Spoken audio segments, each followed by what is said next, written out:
अस्सलाम वालेकुम दोस्तों, की हाल चाल है। मैं थोड़ा मेज़बान मोहम्मद शाह। उम्मीद है कि सारे भरा खैरियत ना होंगे। तो अज आए हैं बार्डर मंडी, एक नवी मंडी विजिट कर रहे हैं। डारा वाले के बिल्कुल नाल ही है और सामने मोर्चे बिल्कुल नाल ही ने। जी वार्ड आ सारी मोर्चे है समझ लो ये नाल ही अगले पास थोड़ा जहा बार्डर है।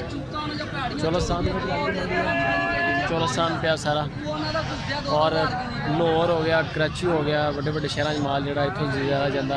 काटू माल भी, राखू माल भी मुनासिब रेट ने सुने। बाकी चलते हैं मंडी। लाइक कॉमेंट शेयर लाजमी। वीडियो अच्छी लगे तो शेयर करना। तो जो 20 चैनल पर हाले तक नवे ने उन्होंने रिक्वेस्ट है कि चैनल को सबसक्राइब लाजमी करो। जोड़ी दोनों बकरी का की मुल है? दोनों बकरियां 3 बच्चे ने और एक मर लेडी ले ला, एक मर ले ला कला। सही है, आई ना समझ? हाँ दोनों 85,000 85,000 मतलब 42,000 है भी अपनिया ने। इन्हों का पुट्ठे का रेट है नहीं? हाँ बकरी सोन वाली है 40,000 रुपये। हाँ जी सोन वाली है पिछले 40,000 रुपये वो भी 40,000 और जी आखिर वो 30,000 और किलियां तो 35,000 लाल 35,000 की।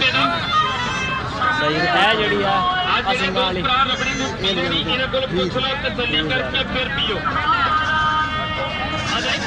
85,000 रुपये की है।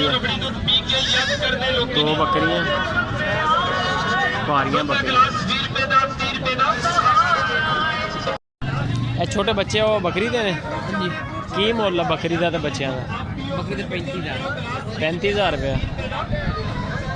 तो इन्हों का पट्ठा का की रेट है? पट्ठा का 32,000 32,000 16,000 रुपया। कितने रुकना? पर्ची वाले बकरी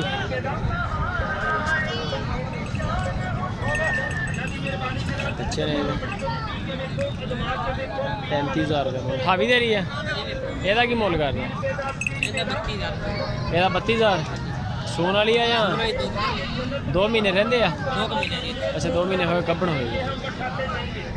32,000 35,000 से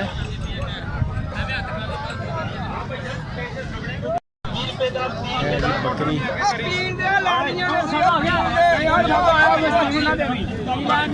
बच्चे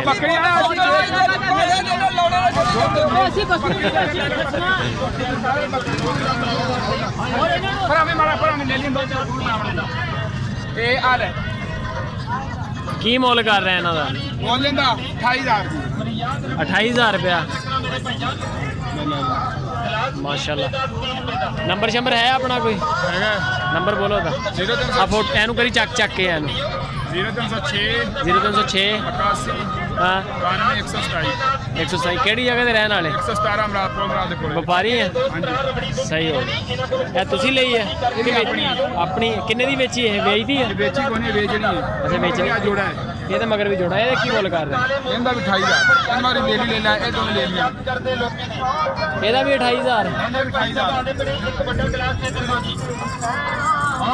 बच्चियां नाल जी।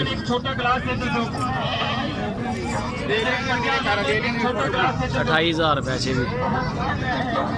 नाम की अपना? असलम भट्टी। बच्चों दुध नहीं पीने दे रहे। बकरी है जी। बाकी मजीद डिटेल नंबर आ गया ना।